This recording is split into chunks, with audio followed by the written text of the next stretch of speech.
Man bija 16 gadi, kad manā mamma nomira no krūts vēža. Viņa saslima 3 gadus iepriekš, bet viņa diemžēl izvēlējās to ceļu, ka viņa neārstējās. Viņa no sākuma aizgāja pie visādām tantēm, no visādām tautas metodēm. Beidzās tas bēdīgi. Tad, kad viņa griezās pie ārstiem, tad jau bija stipri par vēlu. Un kad 2011. gadā es pati sataustīju bumbuli kreisajā krūtī,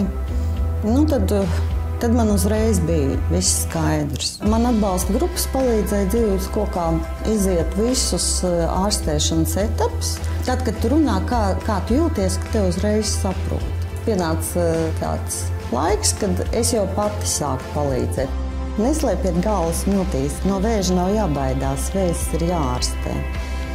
Ejiet un pārbaudieties.